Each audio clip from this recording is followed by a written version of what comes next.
L'Évangile d'aujourd'hui n'est pas simple à comprendre. Et à première lecture, nous faire dire que nous sommes des serviteurs ordinaires, qu'on ne fait rien d'extraordinaire. Je ne pense pas qu'on va se lever et lancer l'obligation avec des applaudissements. Pour comprendre, il faut partir de la première question des apôtres dans l'Évangile d'aujourd'hui. Seigneur, augmente notre foi. Jésus vient juste de parler à ses apôtres des relations qui doivent exister entre les chrétiens. Et il a abordé cette question du pardon entre nous, entre les chrétiens. Et Pierre demande à Jésus, bien, combien de fois je vais être obligé de pardonner à l'autre? Jusqu'à 7 fois. Jésus répond, Pierre, pas jusqu'à 7 fois. 7 fois, le chiffre 7 dans la Bible, c'est la perfection. Alors Pierre, il dit, si je pardonne 7 fois à mon frère, je vais atteindre la perfection. C'est ça qu'il se dit. Jésus dit, Pierre, je ne te dis pas 7 fois, je te dis 70 fois, 7 fois. Ça veut dire 90 fois. Ça veut dire indéfiniment. Si l'autre te fait du tort, il vient te demander pardon, pardonne-lui, tant et aussi longtemps qu'il te demandera pardon. Alors les apôtres disent, bien là, Seigneur, c'est un peu fort, il faut que tu augmentes en nous la foi, parce que tu es pas mal exigeant. Et là, Jésus leur sert cette petite parabole. Mais pourquoi Jésus va jusque-là? C'est parce que d'abord, la foi, c'est pas ce que nous faisons. La foi, c'est d'abord prendre conscience de l'amour que Dieu me porte. La foi, c'est prendre conscience que je suis aimé de Dieu. Et quels sont les signes que Dieu m'aime? Bien, je suis vivant.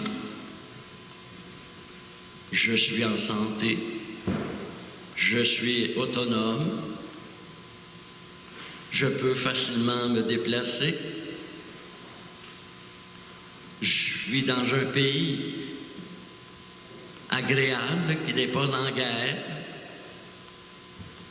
Je ne suis pas maltraité. Je ne suis pas agressé. Et surtout, Dieu, en Jésus, a accepté de mourir pour m'accorder la vie éternelle. Voyez-vous, des signes de la bonté et de la miséricorde de Dieu. Et quand les apôtres demandent à Jésus, augmente notre foi, c'est-à-dire rends-nous de plus en plus conscients que nous sommes aimés de Dieu. Et ça va avoir quoi comme conséquence? Ça va avoir comme conséquence qu'à mon tour, je vais être capable d'aimer comme Dieu est capable d'aimer. Dieu me pardonne mes gaffes. Dieu me pardonne mes bêtises. Chaque fois que je lui en demande pardon, ça veut dire qu'à mon tour, chaque fois qu'un frère ou une sœur va demander pardon pour ses bêtises ou ses erreurs, je suis invité à lui pardonner comme Dieu me pardonne. C'est pour ça qu'il raconte cette petite parabole. Le maître, il y a son serviteur qui travaille au champ, et quand il revient, bien, c'est encore le maître et c'est le serviteur. Et le maître dit pas au serviteur, bien là, je vais te servir à souper, puis Non, tu vas me faire parler à souper, puis après ça, tu souperas à ton tour. Je suis le maître. Dieu, hein, lorsque j'agis et je propage l'amour que Dieu me manifeste, que j'en témoigne par la parole, par des gestes, par des attitudes, Dieu dit, ben, tu fais exactement ce que j'attends de toi. Tu fais exactement ce que je te propose de vivre. Continue. Et c'est ça. Pour ça que les apôtres demandent, augmente notre foi. Alors souvent, la nature humaine est faite que quand nous faisons quelque chose pour un autre, secrètement, intérieurement, on s'attend que la chose nous sera rendue plus tard. Hein? Un retour d'ascenseur, comme on dit. Hein? J'ai été bon avec elle, j'espère qu'elle va être bonne avec moi. Voyez-vous, c'est un amour qui est intéressé. Hein? C'est un amour qui est intéressé. Ce n'est pas un amour qui est vrai. Ce n'est pas un amour qui est authentique. Hein? C'est un amour qui est centré sur soi. Et c'est pas ça que le Seigneur attend de nous. C'est un amour qui est ouvert à l'autre avec, je dirais, le cœur de Dieu.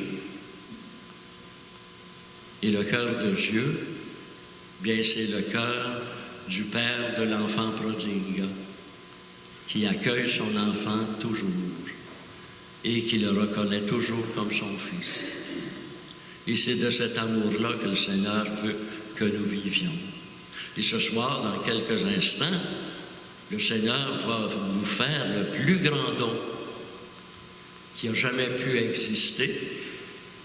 Il va donner sa vie d'une façon spirituelle, bien sûr, puisque le sacrifice a été accompli il y a 2000 ans, mais il va se réactualiser pour que chacune d'entre nous, on puisse se l'approprier, je dirais, c'est-à-dire en prendre conscience à nouveau que Dieu m'a aimé jusqu'à mourir pour moi.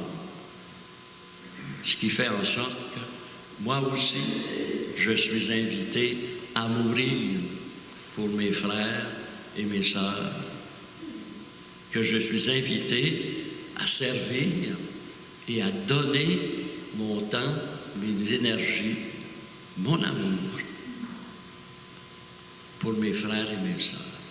C'est dans ce sens-là qu'on peut dire au Seigneur aujourd'hui, à la suite des apôtres, Seigneur, augmente notre foi. Amen.